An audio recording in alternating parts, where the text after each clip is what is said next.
You know, it's the most significant biblical find in the modern era. And nobody knows about it.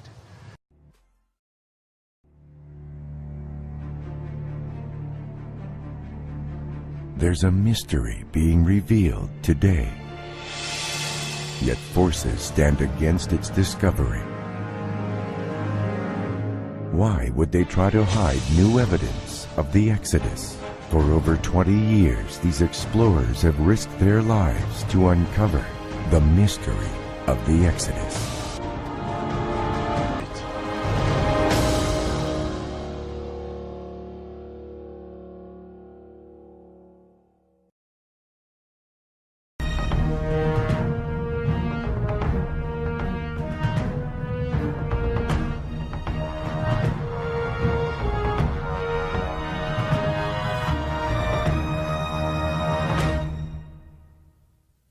The Bible says when God is speaking to Moses, you shall return to Egypt and come back and serve God on this mountain, meaning that he needs to come back to Midian, which is not in Egypt.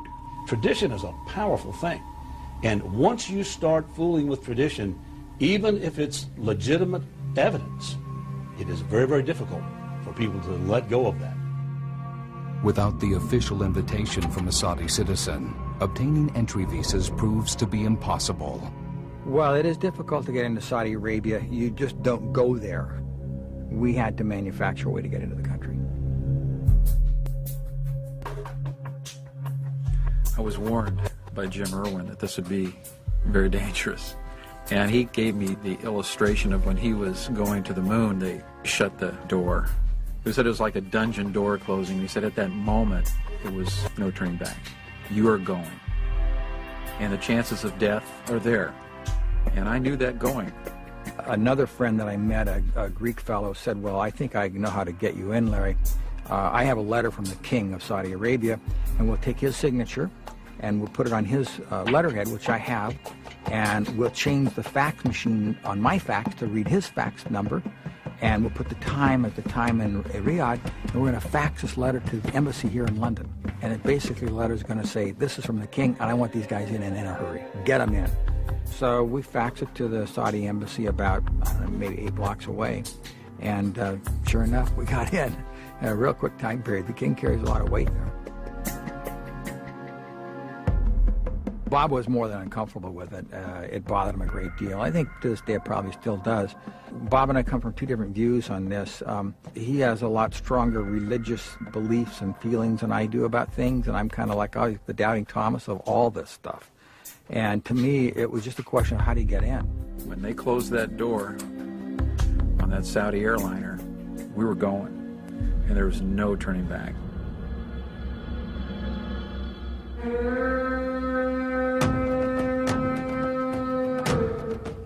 Getting into Saudi Arabia is one thing. Finding the mountain is another. Using the letter given to them by Jim Irwin, Cornuke and Williams drive out into the vast Saudi desert, hoping luck will follow. Well, the desert over there is just a huge expanse and just almost an endless sea of sand and rock. And the heat is so hot that it just sucks the air right out of your lungs. It's frightening to even breathe that 128-degree heat. The only problem was with David's description was take a right at a big rock and then go 0.6 kilometers and take a left at another big rock. The desert's really easy to get lost in. With a limited water supply and maps that are now essentially useless, Bob and Larry become hopelessly lost when suddenly a band of Bedouin desert dwellers come to their aid. Here we're sitting there and we're saying, do you know where Jabal el-Lawz is? He walked out just to the edge of this hill, so the hill's hiding us, and pointed. Jabal el-Lawz, Jabal Musa. Bob and Larry get their first look at the mysterious peak. Could this be the holy mountain of God spoken of in the Old Testament? Jabal Musa, which I knew clearly was Arabic for the mountain of Moses. He clearly knew this there as Moses' mountain. It's such an interesting mountain. When you see Jabal el-Lawz from a distance, you think, my first impression was, there must be a cloud up there. There's a shadow over it. Because the corner of the top kind of a triangular part's black. We know the Bible says that God descended on the mountain in flames of a furnace. So for me, it was kind of a surreal moment. As they move closer to the mountain, they are confronted with a harsh reality. Warning signs posted in both Arabic and English, and impenetrable high barbed wire fences surrounding the base of the mountain. Aware now of the fact that they could be spotted at any moment, the two move ahead cautiously, looking for any evidence they can find. What they find next will leave them breathless. I'm looking for markings and paintings and little etchings around the mountain, and I kind of walked upon it. Come on over here, come on over here. I'm looking for something a little like this. And I looked up and I saw this Huge rock monolith. This is actual video footage of their remarkable find, smuggled out of Saudi Arabia at great risk.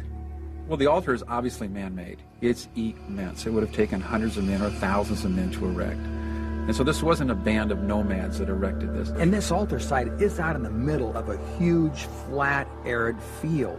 There's no rocks close to it at all. I mean, it stands all by itself, right, Bob? There's nothing close to it.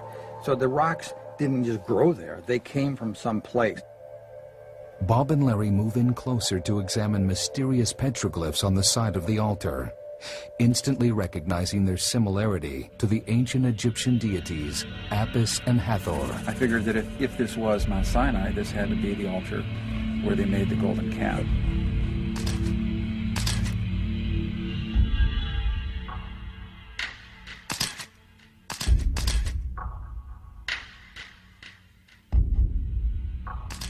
Why would you put a fence around a random rock pile? They wouldn't. They know that this has great importance, and they've erected a fence with barbed wire to keep people away. Under the constant threat of being spotted by patrolling guards, the two agree they have precious little time to explore further around the base of the mountain. We were able to notice what I call boundary markers. If you study this closely, you'll see these big piles of rock, maybe 4.5 feet tall, 3.5 feet tall, maybe 6 feet in diameter, and they're clearly around the mountain. The mountain was considered to be so holy that if the people just touched it, they would die. So Moses was told to put boundary markers around the mountain to keep the people away. And sure enough, around this mountain, about every 400 yards, there are these rock piles. And why would you put these huge rock piles in precise, linear fashion around the mountain? After a few hours of restless sleep, Bob and Larry decide it is time to climb Jebel al-Az.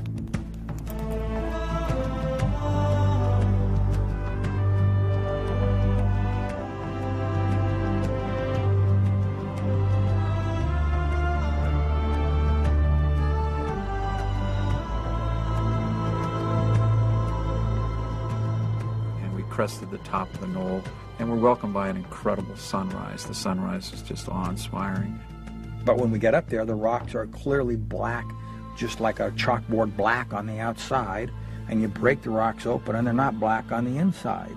And then as you come down the mountain, there's no more blackened rocks. Some maps will show that they're vulcanized rock. It came from a volcanic eruption. But when we lifted these rocks up, and Larry and I were smashing them on top of the mountain, and they'd break open, and you'd have this almost pinkish brown granite that would be exposed when you broke the rocks open. We realized then, that, of course, they're not volcanic. But what are they? And based on all the other evidence, it started to mount, like a police investigator, the degrees of probability increased, and our excitement started to increase also. What went through my mind was watching the experience Bob was having. He pulled out his Bible and started to write some things in his Bible, and I know Bob went through a lot of on top of Jebel al-Az.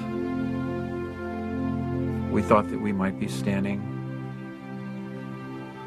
on holy ground. I mean, just think about the significance of Sinai. It was a moment for me. The Bible became vibrantly real at that moment. To think that I could be standing where Moses was told to take off his sandals. And I looked at it and I said, there could be something to this story. You know, the blackened rocks up there and all the other things. There might be some of this Exodus stuff here in Saudi Arabia. Now the thing I'm thinking about is if this is the real Mount Sinai, the world needs to know that this is not myth and legend, not allegory. This is real. And I said to Larry, I said, what are we doing here? And I'll never forget it. Larry looks over and looked me right in the eye and said, Bob, I think we're making history.